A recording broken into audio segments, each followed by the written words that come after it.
Hello there, welcome to Innie's Kitchen. Today I'm going to show you how to make authentic yellow cake.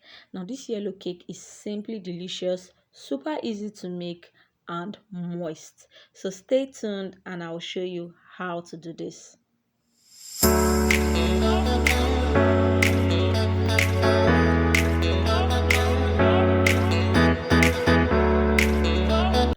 Welcome back. So let me take you through our ingredients. We have butter, sugar.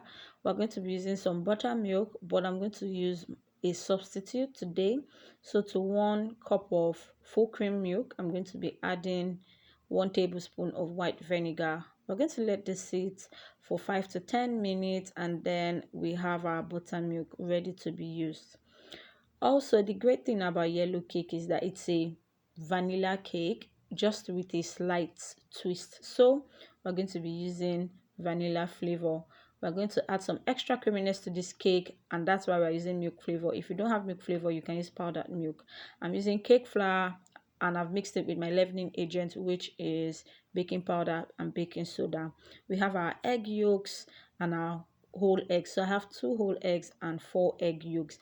Very important to get really nice eggs because it's going to affect how your cake turns out. So now we're going to the foundation of the cake, which is creaming our butter and sugar together. I'm going to list the measurements in the description box. You know your creaming process is ready when the sugar and the butter doubles in size and it has like a pale color.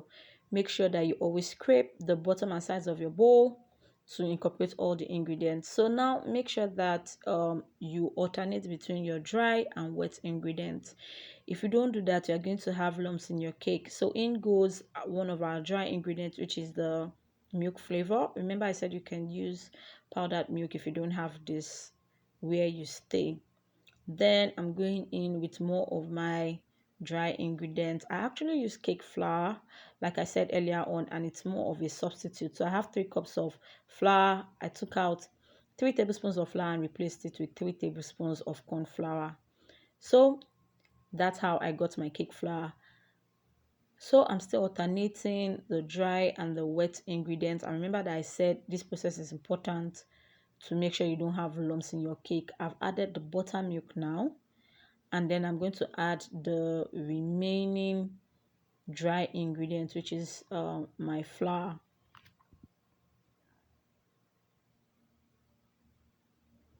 So make sure that your butter is well incorporated. You don't have any ingredients at the bottom or at the sides of your bowl. This is the final process. We're adding half tablespoon of vanilla flavor, and that's all.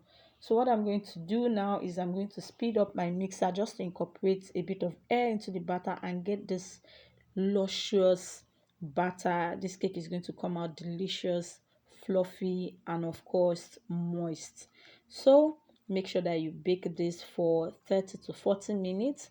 Be very mindful of the time so that your cake does not come out brown. It comes out nice and yellow. So if you've learned something, please give my video a thumbs up, like it really helps my channel. And if you've not subscribed, please hit the subscribe button. You can see how lovely and yellow it looks.